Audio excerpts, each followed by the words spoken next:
4.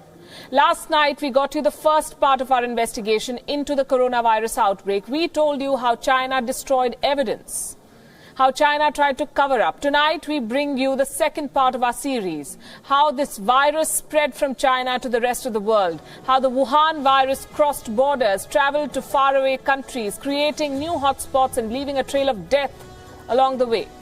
Tonight, we can tell you for sure that human carriers from China took this disease around the world. Yes, travel restrictions were imposed, but they came too late. And there's only one reason for this delay: China's attempts to suppress the outbreak, China's resistance to global isolation measures. It slammed countries, remember, that imposed the first travel restrictions. China tried to hide the truth, but here are some facts to challenge the Chinese propaganda. 1. The Chinese city of Wuhan is the epicenter of this outbreak. You cannot dispute that. The virus most likely came from a live animal market in Wuhan. And 2. The first cases of this virus have been traced back to November last year, close to 4 months ago. China took forever to act. In fact, China acted only when it became impossible to hide the outbreak. It wasted crucial months. The first admission came only in the month of January. The virus was detected in November. The first lockdown came weeks later, on the 23rd of January. I repeat, it came too late. By the 23rd of January, when the lockdown happened, 5 million people had already left the city of Wuhan. Let that sink in. 5 million people possibly infected. The virus had been allowed to spread for several weeks. Millions of people who traveled in and out of Wuhan during this time became potential carriers. This happened during a major Chinese holiday, the Lunar New Year, a time when tens of millions of people travel home or go on a holiday. The Chinese New Year basically supercharged this virus. And this should give you an estimate. The world's biggest human migration takes place during the Chinese Lunar New Year.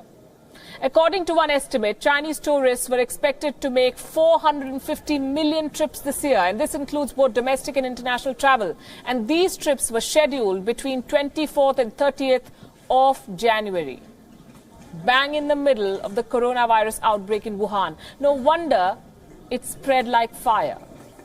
It is difficult to put an exact number to determine how many Chinese carriers actually took the virus outside China, but there are many patterns and precedents that come in handy.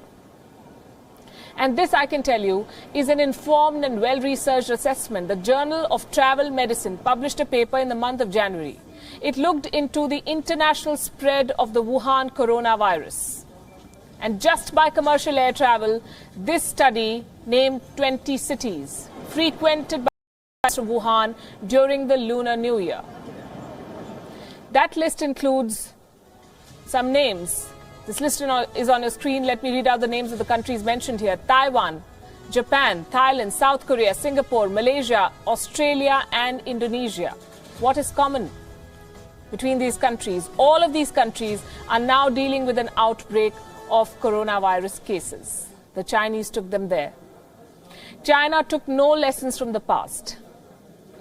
China has been a major exporter of disease. The SARS outbreak in 2003 had infected more than 8,000 people across 37 countries. Studies say that Chinese travelers took the SARS virus to 37 countries. 17 years later, in 2020, they're doing the same with another virus. China took no measures to ensure its citizens do not export deadly diseases across the world. Here's another set of numbers that you should see. In the year 2002, tourists from China made around 17 million trips overseas.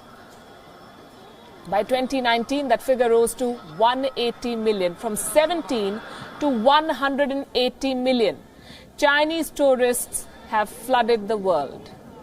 Now, China says it has controlled the coronavirus. For the first time today, it reported 0 new infections. I would take that claim with a pinch of salt. It's hard to trust China's figures, but let's say they're right. What is China doing? China is now imposing travel restrictions. It exported a virus. Now it doesn't want that virus to come back. The southern province of Guangdong, that shares a border with Hong Kong, has new rules for people traveling back from coronavirus hotspots. They're putting all travelers under a 14-day quarantine. Shanghai has adopted the same measures. China wants to insulate itself from the scourge that it gave the world.